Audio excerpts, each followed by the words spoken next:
Welcome to the Fantasy Source Football Podcast. My name is David A. Arnott, sitting here with Matt Lutovsky. The buys are finished. We are completely done with the buys, and thus we change our focus in fantasy football and in this podcast as to talk about what we change when we manage our teams, when we don't have to deal with buys, when we're looking ahead to the playoffs, and when, in many leagues, trading deadlines are coming up.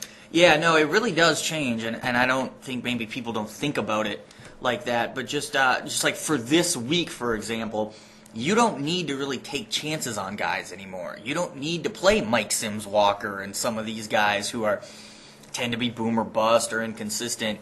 You might have to, but the point is you don't have as many of those decisions anymore, and that can really change the way you manage your team and what you can expect from your team. Right. I mean, like, what I would say is that if you're not filling in a bye week spot, which you no longer will need to do, this is the team that you want to have out there. Your starting lineup that you essentially either drafted or traded your team to get into a position to use.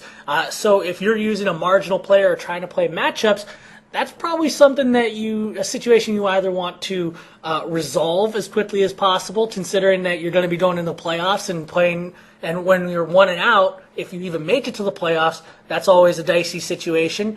Or you need to find some other solution and just say roll with it. Yeah, no, I mean, and that is what it is. And I like in one of my leagues, I'm very fortunate. I have a really strong receiving core, and I'm trying to decide who to bench between Dwayne Bowe, Mike Wallace, Miles Austin, and Andre Johnson this week. And like that's a problem I wouldn't have had with the bye weeks. Probably one of those guys probably would have been on bye or something. But yeah, you see these situations come up, and it's a good thing. It's a lot better than trying to decide between Devery Henderson and Roy Williams. But you kind of have a different set of problems. But it's a good set of problems. I mean, I guess the truism is that after. To construct a truism anyway, is that after the buys are done, you don't need depth. Because what's the point of depth unless you're just protecting yourself against injury?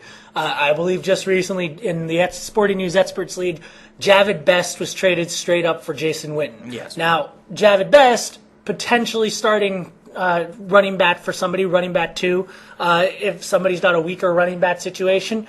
Normally, you wouldn't trade that guy for a tight end, even one as good as Witten. But if you have absolutely no need for Best, he's just sitting on your bench as your third or fourth running back. You should be willing to roll with that, especially if you're going up from, say, Anthony Fasano up to Jason Witten. Yeah, I always say, it's all about starters right now. That's really all I care about. Who are my starters? Are my starters as good as they can be? And you don't want to just give guys away, obviously, but I mean, don't be afraid to, for lack of a better term, be on the wrong end of a trade. Don't be afraid to be the guy who people look at the trade and say, oh, that's lopsided in this person's favor. Look, if all you need is one starting wide receiver and you're getting it, then give away a couple good running backs if you're not starting them anyway.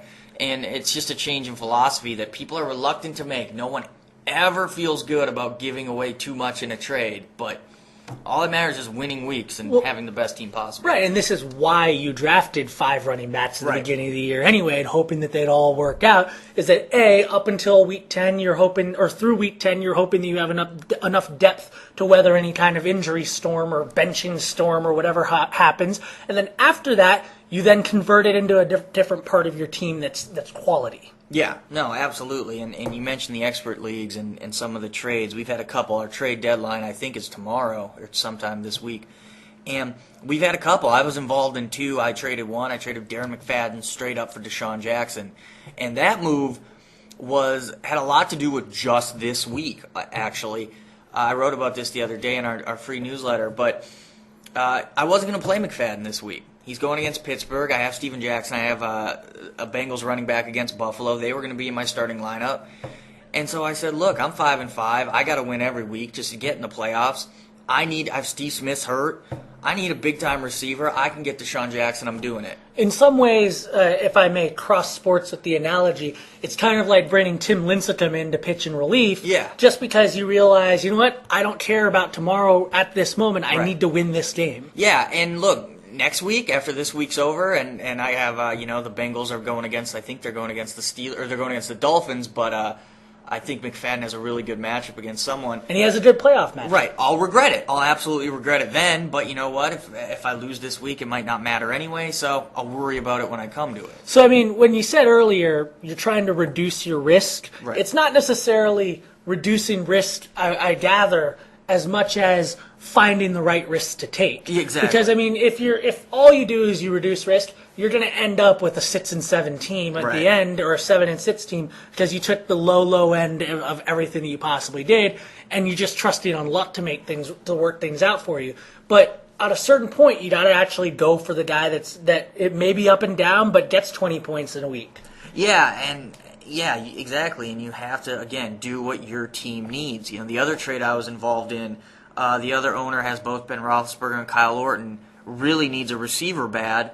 So he traded me Orton for Mike Williams. There were some other parts involved, too. I gave him back Ryan Fitzpatrick, and I got Bernard Scott as Cedric Benson insurance. But ultimately, it was an Orton for Williams trade, and that's probably not a good trade for him if you're just looking at it. I mean, in our league on Yahoo Scoring, Kyle Orton's the number 2 scoring quarterback thus far in all of football up through week 10. Right, and what almost killed the trade was that we play each other next week. Orton has the Rams, and he didn't want me to use Orton against him with the Rams, which I will, of course.